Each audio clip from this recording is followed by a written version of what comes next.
Good day everyone, I'm Kimberly Ludovice and I'll be the last discussant in Group 6. So the assigned topic to us was all about the Indigenous Peoples Right Act of 1997. So I'll be discussing the last subtopic, which is all about the traditional practices for sustainable management. So at the end of this discussion, I hope that you will learn something from my report. So let's start by discussing what does it actually means when we heard or about the traditional practices for sustainable management.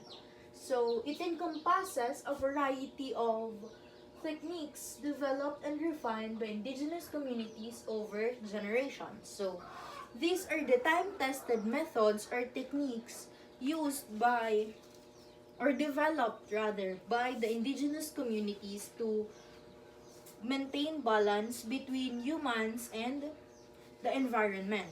So, these practices, often rooted in deep ecological knowledge, promote the harmonious coexistence of humans and nature, emphasizing resource conservation and long-term well-being. So, this is the rooted in deep ecological understanding, and these practices promote resource conservation, biodiversity, and long-term environmental stability.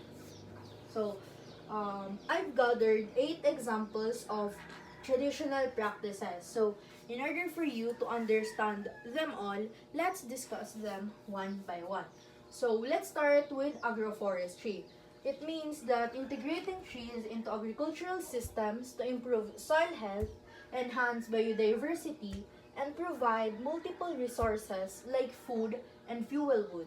So it means that it, it is the combination or agroforestry combines trees with crops to enhance the soil fertility, to prevent erosion, and also to provide resources like food and woods.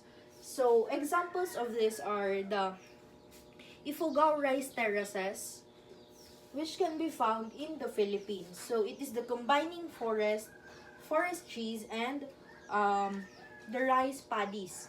So another example of agroforestry is the Taungya system in Myanmar. So it is the growing crops between young forest trees.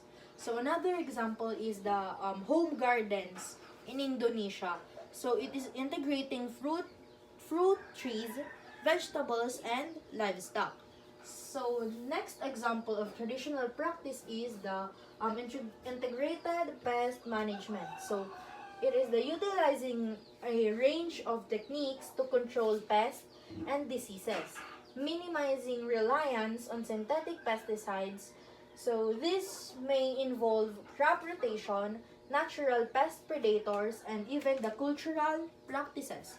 So it simply means that it uses the natural pest predators, the crop rotation, and the cultural methods to minimize the chemical pesticide use and to also maintain the ecological balance. So an example of this are the ducks released in rice fields to eat pests, which is mainly popular or mainly or can be found in Indonesia. So another example is the neem tree extracts used as the natural pesticide. This practice is common in India.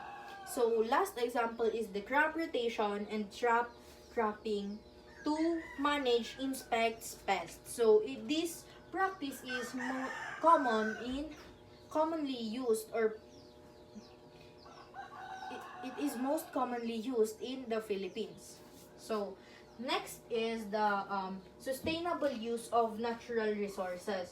So it means that respecting customary laws regarding land and resource management, ensuring equitable access, and promoting practices that maintain ecosystem health.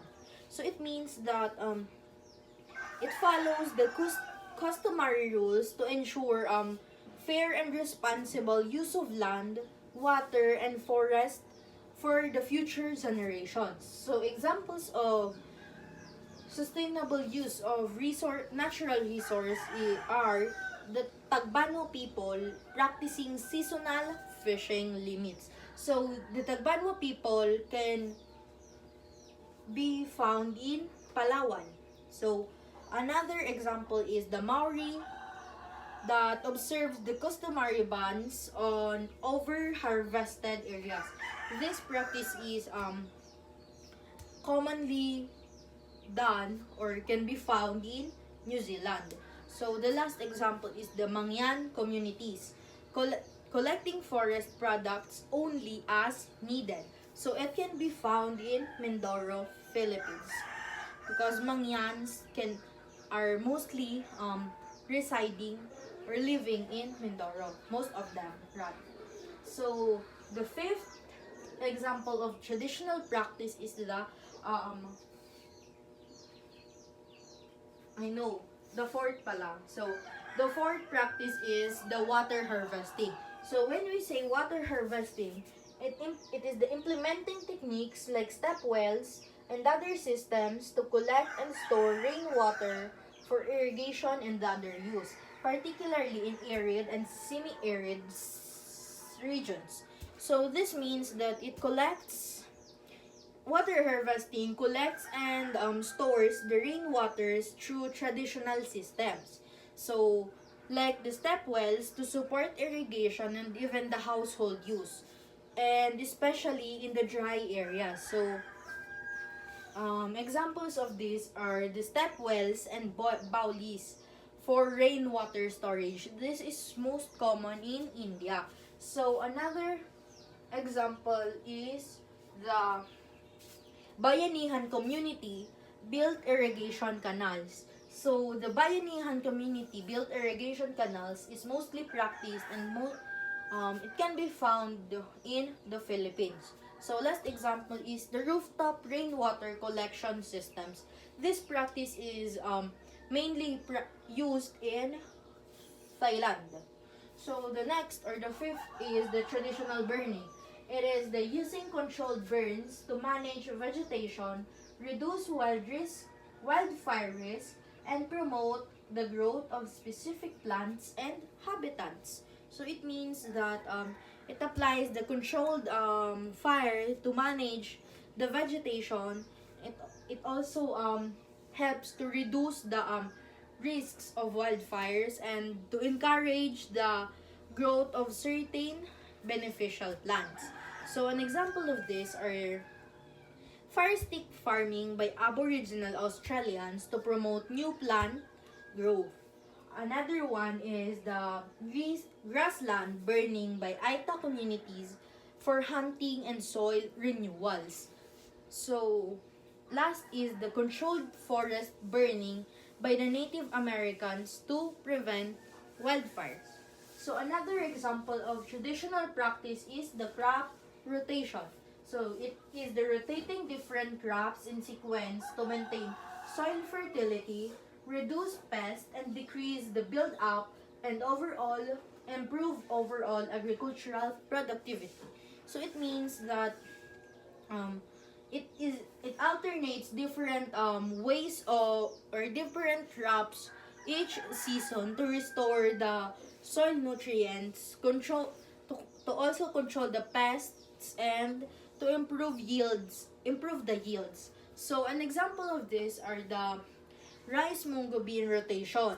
So this practice is mostly done in Ilocos. So another example is the corn, cassava, peanut rotation. This is most common in Africa and Southeast Asia. So last example is the potato barley rotation, which can be found in the Andes Mountains, specifically in South America. So another example of traditional practice is the organic manuring. So it means that utilizing natural fertilizers like compost and animal manure to improve soil fertility and reduce the reliance on synthetic fertilizers. So organic manuring means that uses the compost, animal dung, and other natural fertilizers to enrich soil without the use of harmful chemicals. So, examples of this are the use of carabao or cow dung in vegetable forms. So, it is most common in the Philippines. So, if alam natin or if aware tayo, 'di ba? Most farmers use ginagamit nila yung dumi ng mga hayop, especially the cows and the carabaos to also to for their para sa mga tanim nila para mas masagana or mas maganda yung result ng tanim nila. So another example is the composting of rice straw and kitchen waste. It is most common in Vietnam. So this is like the biodegradable product or biodegradable waste rather. And last is the application of fish waste as fertilizers. This practice is most common in Japan. So then, the last example of traditional practices is the indigenous land rights. So it is recognizing and respecting the rights of indigenous communities to control and manage their traditional lands and resources. So it recognizes the native communities, the native community authority and over the ancestral lands. So it also ensures sustainable and culturally appropriate resource management.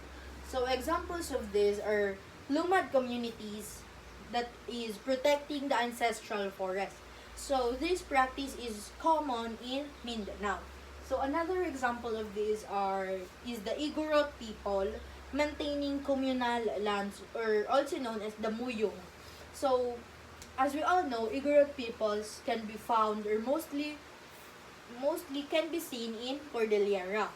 So another is Native American tribes managing tribal forests through sustainable harvesting. So it is most common in US. So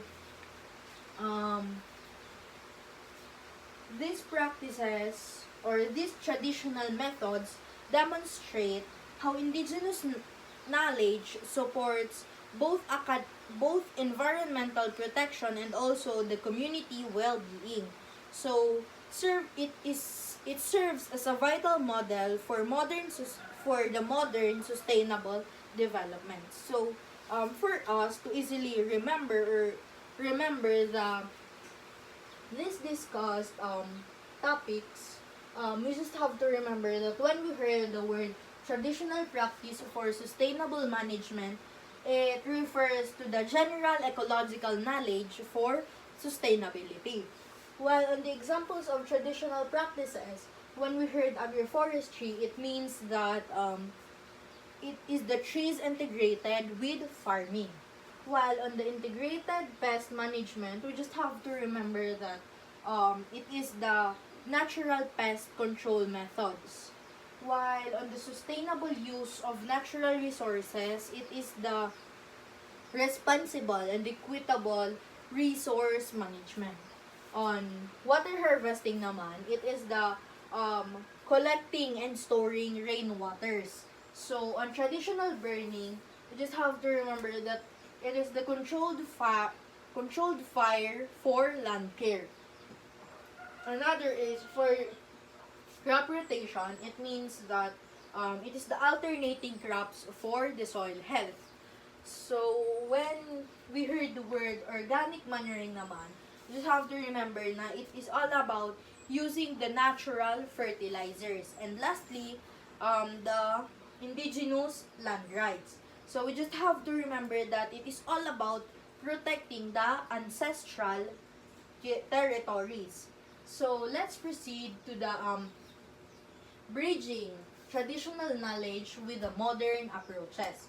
So while the traditional practices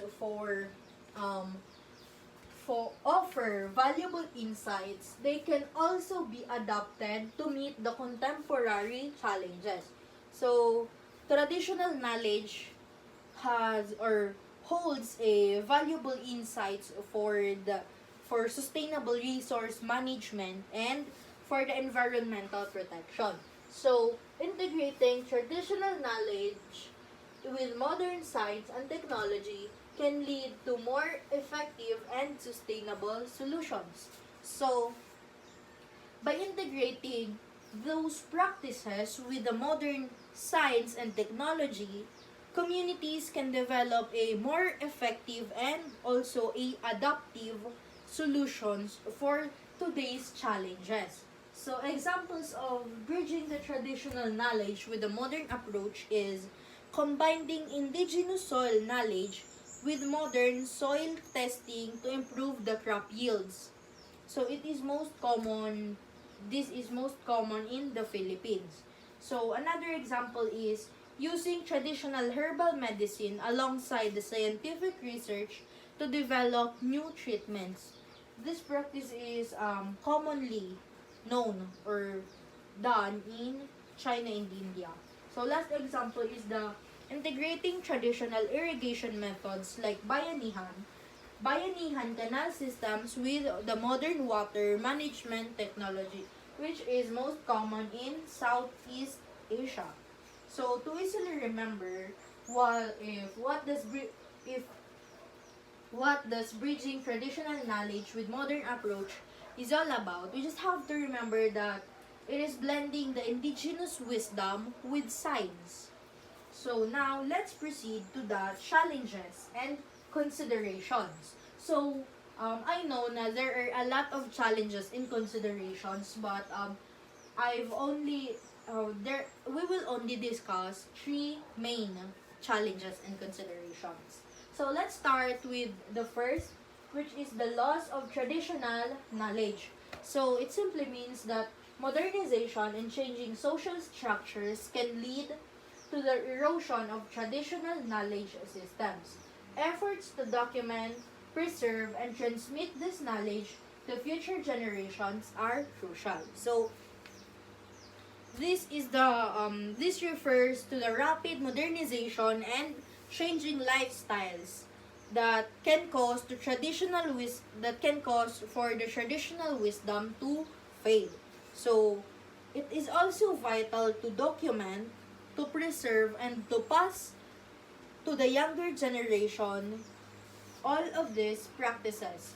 So example of this are younger generations no longer learning indigenous farming rituals and planting calendars. It is most common in the Philippines. So another example is the disappearance of weaving and handicraft traditions due to industrial products. So this is also most common. The weaving and handicrafts is most common in Mindanao.